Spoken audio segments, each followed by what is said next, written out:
This podcast is supported by The RealReal. Meet Christine. She loves shopping. And this is the sound of fashion overload. Too many fabulous things, not enough space. So Christine started selling with The RealReal. I've always loved collecting designer pieces. Gucci bags, Prada heels. But my style keeps evolving. Selling with The RealReal?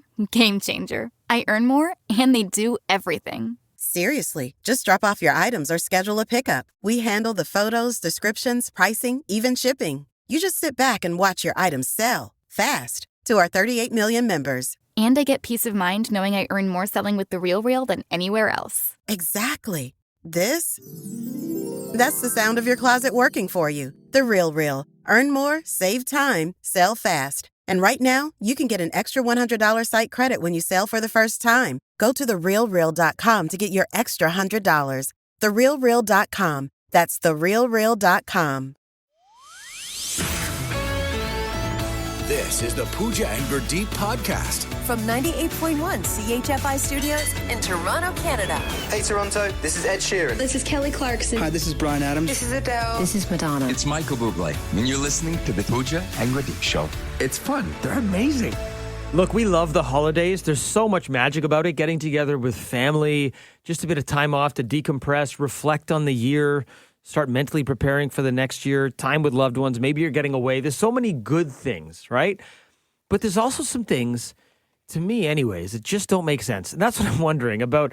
What are the holiday traditions that just don't make any sense to you? Steph, you brought one up off air that you were talking about, and I had to stop you and go, hold on, whoa. What is this? Maybe I'm the only one who hasn't heard of this. What the heck is hide the pickle? Well, it's the Christmas pickle.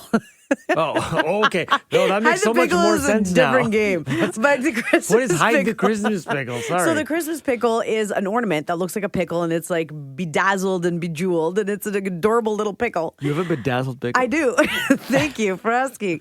And it's on my tree. Not yet. I still have to decorate my tree. It's an ornament? It's an ornament. And you can buy them all over the place now. I've had mine for years, and I think I got it at Pier 1. They don't even exist anymore. Pier 1 Imports. Oh yes, and it's gorgeous. So we started buying it for our family. Stunning and gorgeous. It is stunning and gorgeous. Yeah. I'm going to buy one for Pooja. And you put it on your tree. It stays there all throughout the holidays. And then on Christmas morning, before everybody wakes up, you hide the pickle. You can do it Christmas Eve too, but you hide the pickle in the tree. So you can't find it. In the tree? In the tree. The way we hide our presents in the tree here. Right. You shake the tree. Oh, I see. You put the pickle somewhere in the tree, so it's hard to find. Do you have to shake the tree so the pickle you comes loose? don't know, because then you ruin the whole tree. Oh, yeah, okay. But whoever finds the pickle in the morning gets an extra gift. What? Okay, I've celebrated Christmas my entire life, since as far back as I could remember. I've never heard of hide the pickle. So on the little tag that it came with, it said it's a German tradition. But when I've brought this up before, a lot of people who are of German descent are like, we've never done this. So I think it's like an Americanized thing. It's hide the bratwurst, actually. Hide the Christmas bratwurst. And then, we just hide the pierogi, hide the Italian sausage. It just keeps going. The list is long. Yeah. But this one is hide the chicken tikka. Yeah. It's just hide the pickle. It's just the pickle. Hide the samosa in the Christmas tree. We're starting our own traditions. It makes about as much Hide sense. the lasagna. Hide the cacio de pepe. Yeah. So I'm going to buy you a pickle ornament. Even though you don't have a tree, I'm going to start it for all right. you. Yeah, it's going to be very easy to find in my non-existent baby tree. Can I tell you one that I know exists? I've heard of it. It just doesn't make a lot of sense to me. Is the wishbone. And I've done this. I know a lot of us have done it. This is the tradition where when you finish with the turkey, you crack crack the wishbone with someone. Whoever gets the longer piece gets to make a wish. I love the wishbone. No, I get it. But if you think about it, it's like Don't think we've about already killed the bird. Oh, why are you thinking about it like that? We've already cooked the bird. Oh. We've already eaten the bird. Oh, and now stop. it's like, let's sit here and snap their Nobody, bones. wow, no one's thinking that way. Psychotic tradition. Wow. Okay, Yeah. so that's not nice because it reminds me of my dad who's passed away now. I'm sorry. Thanks a lot. I'm sorry. But if you think about it on its root I don't. level. I think about it on a loving level. When I was little and I was the youngest in my family, my dad would always let it dry up because you got to let it dry. Yeah. And then he would crack the wishbone with me. And I've done it too with my family. I've absolutely, but I've never stopped and don't thought think about it. Like, my question, how does this start? Who was the first one to be like, hey, let's break these bones? Know, but I have good memories of it. Why You're are we breaking the ruining bones? my good I don't know, memories. make a wish. Okay, that's enough. All right, what are the holiday traditions that just don't make any sense to you? That's what we're looking for. Maybe you haven't heard of them. 416. Don't ruin them like Gurdeep does. Hey, you ruined Christmas pickle for somebody. I didn't ruin it. Yeah. It's awesome. Yeah, you did. You get a gift. You ruined hide the samosa Wow. for my people. Okay. Wow. The holiday traditions that don't make any sense to you. Let's go to Hazel in Brampton. Can I have a quiet Christmas without having any relatives around? Okay, so having people over is the one that doesn't make sense to you. Sometimes it doesn't. I just want to have it my way. Hazel, and not be able to stress out for packing gifts for everyone. Hazel, I just want to have it quiet. That's the Christmas I want this year. I'm with you. Because, hey, listen, like the holiday should be a break, right? Because like we all work so hard.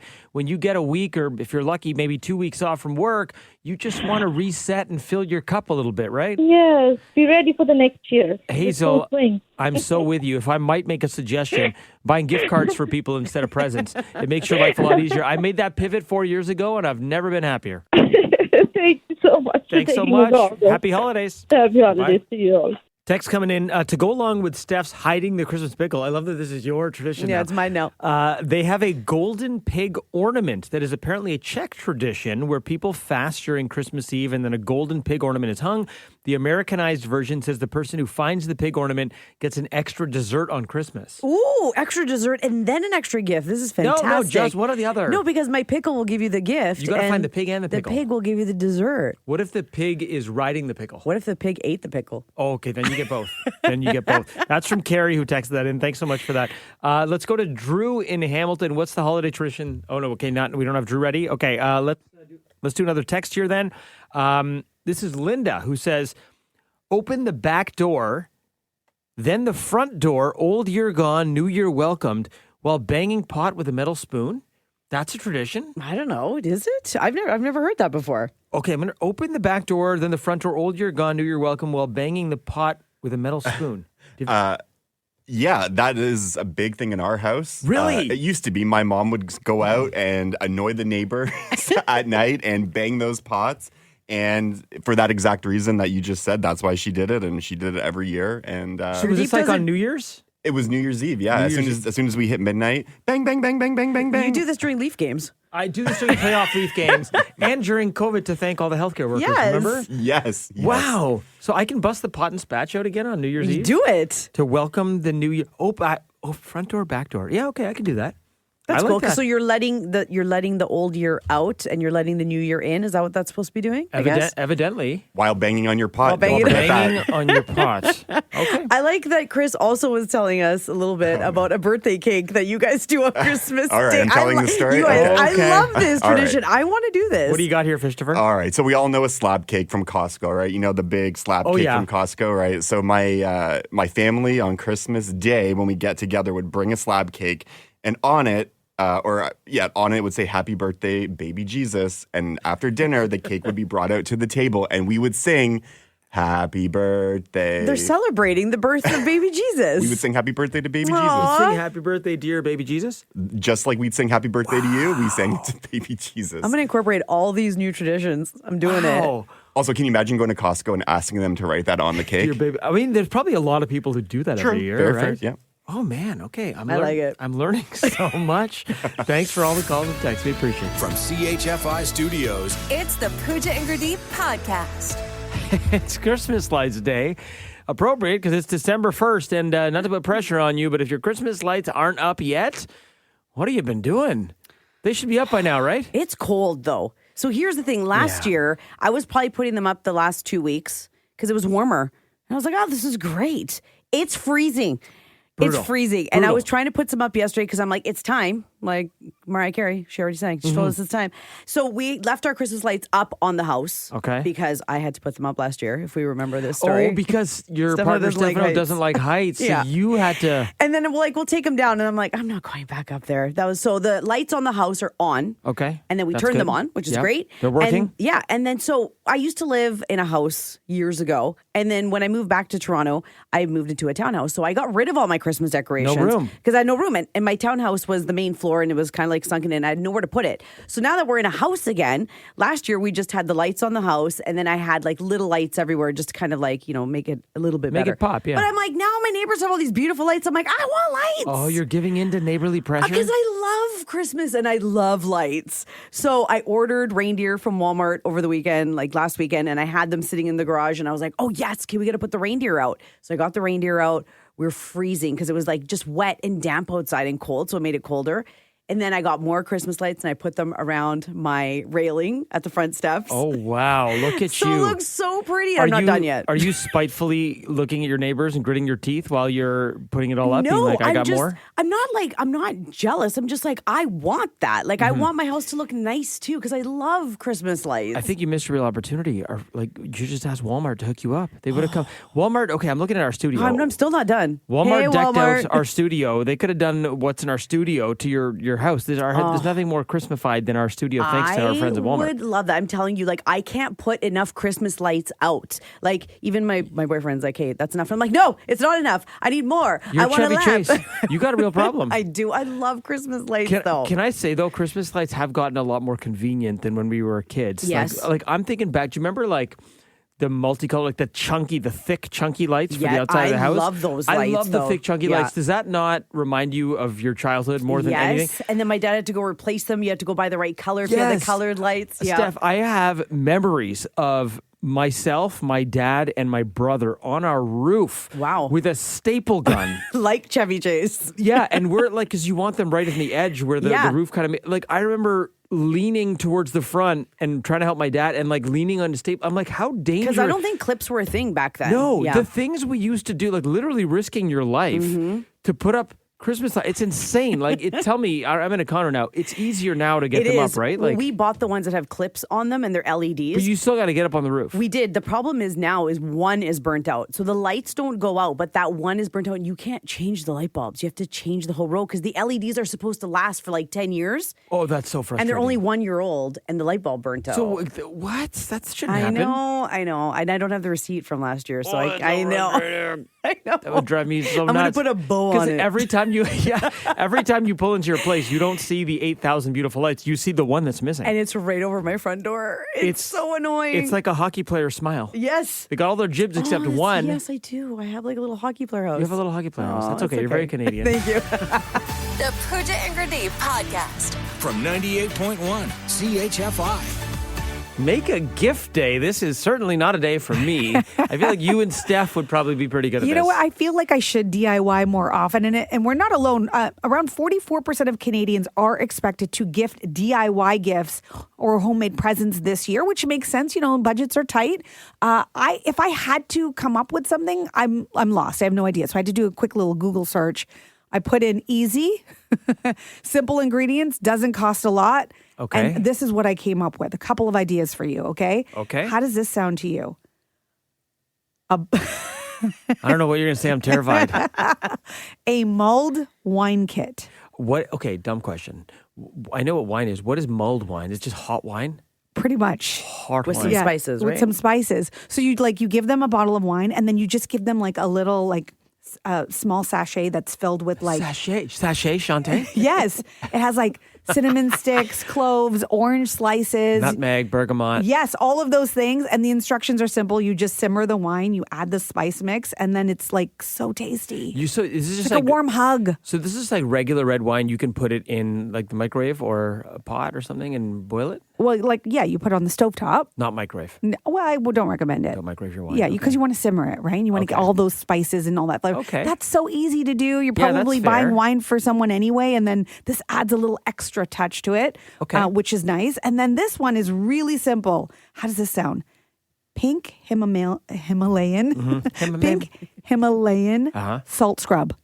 Ooh, but you're making it yourself? You're making it yourself. All you need is the salt and coconut oil, and you mix that together, and you can add anything else. You can add essential oils. You can do some vitamin E oil in that. You can add sprigs of rosemary. How do you gift that to someone? It's just like a sloppy mess. Just like hand it to them. Like here's a little jar. I've done that before. It's awesome, and it's so easy. So easy. And you put it in a jar, like a jar that you can seal with a lid. Oh wow! Very simple. It looks magnificent. Mm-hmm. But okay, I hear you on that. That's great.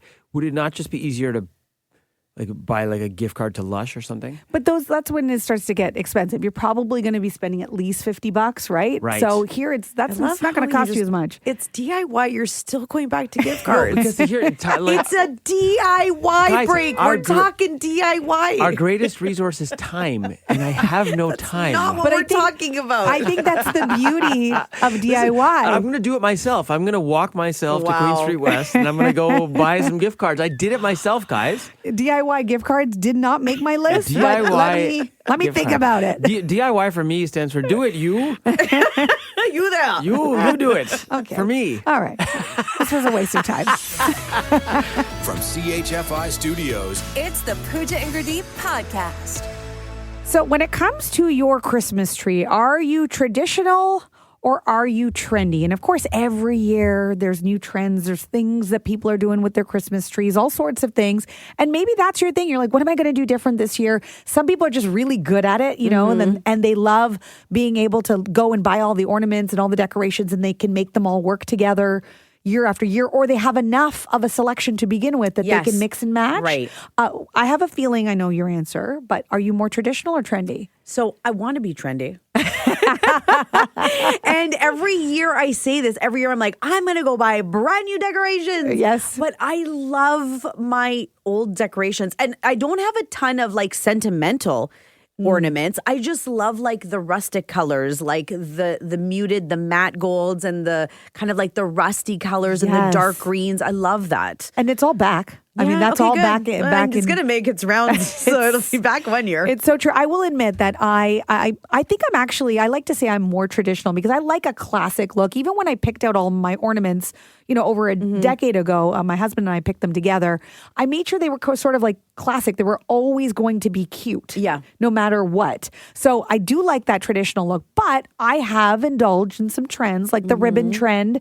I did that with my tree last few years, including this year, because with my kids, I can't put up any of the ornaments that can break, that are fragile. So this way we just put on the ribbons, even if they tug at it, it's just a ribbon. It's not a big deal. So ribbons are still very big this year. I didn't see this one coming, but tinsel. Tinsel is back. Tinsel was never in. You know, there was a time I grew up with tinsel on my tree. My mom used to buy tinsel, and we would just look at it even as kids and be like, "What do we do with this? It's so ugly." It was so fun because you would just throw it on your tree. We wouldn't actually put it on the tree. We would just play with it. Yes, because it was fun to play with, and it was. I mean, look, I think the elevated way of doing it now. If you look at Google tinsel 2025 on a tree, I don't know if I want that in my history. It's it's a lot fancier now. It's very fancy, and they're not just doing like a silver metallic; they're doing golds as well for the tinsel. It does look good. It looks kind of like icicles. It's very cool. I'm gonna Google it. Yeah, Google it. And while you're doing that, I found something that I just cannot wait to try. I'm going to do it. No, I don't like the tinsel. I'm just telling you right now. No, you don't like it? Not Okay. one that popped up. Not one. No. Okay. I'll show you a picture I have. Okay. But Google this as well. It's the balloon trend. Oh, you had me at balloon. Okay. I love balloons. So this is a nice sort of inexpensive way to do things. You basically go and you buy some metallic balloons. So you get so pretty. You get gold, you get copper, you get rose gold, you get silver. You blow up these balloons to maybe just slightly larger than ornament size. Yeah. And then you fill all the spaces with the in little your ones. tree. Yes, with the little ones. You can do big ones, little ones. There's so many on here. I love all of them. I know, and it's so easy. And if my kids get into the balloons, it's not a big deal. You don't feel bad if they, fall off and bounce. It's a balloon. Even if you already have your tree up, Google this and see if maybe you want to fill some spaces with some balloons. The only problem is that if they pop. Yeah. That's the only problem. Somebody did a red and gold tree. Mm-hmm. And then they went and got the foil balloons of candy canes and the peppermint candies, and they stuck them on. It looks so cute. Okay, you heard it here first. Balloon. Okay, maybe you didn't. You heard it somewhere else. But balloon trees are the way to go. Google it and let me know what you think. The Pooja and Gurdeep podcast. This podcast is supported by The Real Real. Meet Christine. She loves shopping. And this is the sound of fashion overload. Too many fabulous things, not enough space. So Christine started selling with The Real Real. I've always loved collecting designer pieces. Gucci bags, Prada heels. But my style keeps evolving. Selling with The Real Real? Game changer. I earn more and they do everything. Seriously, just drop off your items or schedule a pickup. We handle the photos, descriptions, pricing, even shipping. You just sit back and watch your items sell fast to our 38 million members. And I get peace of mind knowing I earn more selling with The RealReal than anywhere else. Exactly. That's the sound of your closet working for you. The RealReal. Earn more, save time, sell fast. And right now, you can get an extra $100 site credit when you sell for the first time. Go to therealreal.com to get your extra $100. Therealreal.com. That's therealreal.com. This is the Pooja and Gurdeep podcast. The Daily Double with Pooja and Gurdeep. So Gurdeep is off on vacation. It's going to be your daily single for you, but this is for my dessert lovers out there. There is a bakery that you might want to check out in the GTA this holiday season. That's because it's been ranked one of the best in the world. Wow. In the world. So Belly, it's BELI, is an app that allows diners to rank restaurants that they've dined at worldwide. And they just released their 2025 ranking results. So this is based on 50 million user ratings. Wow. Not like a little small 5,000 survey. A lot of people weigh in. So when they say it's the best, it's the best. They found that under the category of the top 5 new bakeries in 2025 in the world, Oakville's Tatton Bacon House, or that's not a bacon house, Bakehouse. I got bacon on the mind. Tatton Bakehouse made the list. I don't know if I'm saying it right. Taton. Why didn't you tell me this on Saturday? It was in Oakville on Saturday. Yeah, and if you live in Oakville, you probably know. I don't know if I'm pronouncing it correctly, but it's Taton or Tatton Bakehouse. And it's run by a pastry chef, Lily Linda. She is the former pastry chef at Oakville Michelin-starred Hexagon. So you know it's good when there's a Michelin connection, of course. The bakery features Indonesian and French classics, but they also have flavor combos that you've never tried before. So mixing flavors that, is very interesting and unique. Tatton Bakehouse, not Why Bacon do you House. Say bacon? You're I don't know. vegetarian. I don't even eat bacon. Tatton Bakehouse is located at 2345 Wycroft Road. So just make sure you check it out. And if you're in the area, just keep this in mind because a lot of people already know about it. Like the locals know. There's usually a bit of a wait. Yeah. And it's going to be busy. That was like, and it still is, the San Remo Bakery.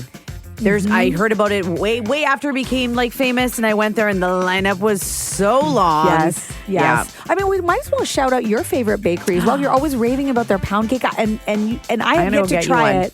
But I'm going to tell them right now if you guys are listening because they always have us on. Rustic Bakery. Pooja just needs a plain vanilla pound cake that I'm going to pick it up today. Okay, and maybe some bacon. No, we're not getting you bacon. It's on the mind. We're not starting this. All right. From CHFI Studios, It's the Pooja and Gurdeep podcast. So we know that this time of the year can be so magical, but it is also tough for a lot of people, especially if they're experiencing loss. And I came across this video on Instagram where the message was that grief doesn't take a break for the holidays. Listen. Grief doesn't clock out. If anything, the holidays turn the ache all the way up. If this season feels heavy, you're not going backwards. You're not failing. You're grieving in a culture that wants you to pretend. We do not pretend. We honor the sacred contradiction. Your love didn't disappear, and neither did your grief. Both deserve space. Both get to exist, and both are welcome here. I just loved hearing that because I think sometimes the idea is that you're not allowed to be sad. And you look, this is a time of togetherness. It's tradition. It's all of that is so amplified. So of course, all of those feelings, especially if you're experiencing loss, are going to come to the surface. So some advice for you. She says that what you should do is regulate before the day, like deep breaths, calm your nervous system, because chances are you're already very emotionally overwhelmed. You're thinking of the day coming and you're like, oh, how am I going to feel that day? Like, what's going to happen? Your body is already preparing for it. So you're nervous now. Yeah. So, just try to take a couple of deep breaths so that you're not overwhelmed and make space for that. Also, she advises having a bare minimum plan where you don't have to be perfect. Just have 1 or 2 doable things you can do this holiday. Like, what can you do without being overwhelmed? Maybe you have to also leave early. Maybe you have to take a break. That's okay as well. She also says to make space for the person that you lost. So maybe it's light a candle. Maybe you're starting a new tradition now without them. Maybe it's an old tradition that you used to do with them, but hang an ornament, tell a story at the dinner table so that you feel like they're there and you're not pretending. And you're still keeping their memory alive. Yes. Yeah. And I think the pretending is the hardest part because you feel like you have to for the sake of others, but you don't have to. And everyone around you is trying to make you feel better too, right? And sometimes that gets overwhelming as well, even though they're trying their best. Yeah. And finally, that's her advice is that, a lot of people talk about grief and you could have lost someone years ago and it doesn't change because it does come in waves. I know you know this from personal experience with your dad who's passed. And usually the holidays aren't too bad. Like there hasn't been really a time where it's become overwhelming. It's more like around his birthday or like Father's Day. But there is that time where I'm like, I'll have a memory and I'm like, oh, I wish he was here. Yeah. Yeah. And that would be the time to share it. But also if it's one of those things where the grief is coming and going in waves, as it does, let it. It's okay. Cry, sit in it, like feel it, because suppressing it, I think, is actually worse. And it's actually going to do more damage than good. So this time of year, I know that's just some advice and easy to say, harder to do. But good reminders that not everybody is, having the best time this time of year. And it's difficult. It's tough for some. Yeah. The Pooja and Gurdeep podcast. From 98.1 CHFI. The Daily Double. With Pooja and Gurdeep. All right, Gurdeep is off on vacation, so it's going to be your daily single for you today. But move over eggnog. There is a new holiday drink. It's taking over this season. And it's actually not new at all. It's existed since the 1600s. Oh. Curious? Okay. It's called Milk Punch. Milk Punch. Uh-oh. I know, it doesn't sound Bad great. name. It doesn't sound great, but if you rebrand that. If you Google it and you look at the pictures, it's beautiful. It's smooth, it's creamy, it's velvety. It's supposed to be the eggnog replacement, but it's so easy to make. So this is what it is. It's a combination of whole milk, heavy cream, brandy, simple syrup, and vanilla. Okay. Did you say whole milk and heavy cream? Yes. Wow. Yeah. I didn't say anything about the calories. Wow. The calories don't count during the holidays. Not even just the calories. That's going to cause a lot of problems. That's a lot of dairy. Well, I mean, if you're okay with dairy and you don't have some intolerance, this might be it sounds for you. good, though. And it only requires like a couple whirls in a cocktail shaker before it's ready to go. So this is how it works. You literally put all of those ingredients in the shaker, shake it up, pour it out, and then you top it off with a sprinkle of nutmeg just to give it all of those nice Christmassy flavors. You can even make it in advance, store it in the fridge. It will last up for 2 days. So maybe you have your family's coming over, you want to have enough for everyone. Right. You can put it in the fridge. It's basically comfort in a cup. It feels like a dessert drink, they say. And if you serve it with like cinnamon rolls or French toast, let's say for a Christmas brunch the next day, or what are you doing? Am I making you hungry? No, you're making me hungry, but also like this is a lot. If that's supposed to be dessert in a cup, why are you serving it with dessert? I'm just saying it's a lot. Okay, let's take the calories out for a minute. Does this not just sound delicious? It sounds delicious, but if you're saying it's dessert in a cup, don't have it with dessert. Fine, it's a nightcap that you have on Christmas Eve. Does that make it better? Yes, that's better. Okay, Google Milk Punch. Easy to make. Tell me what you think. Thanks for listening to the Pooja and Gurdeep podcast. Listen to Pooja and Gurdeep live weekday mornings from 5 to 9. Only on 98.1 CHFI. Toronto's perfect music mix.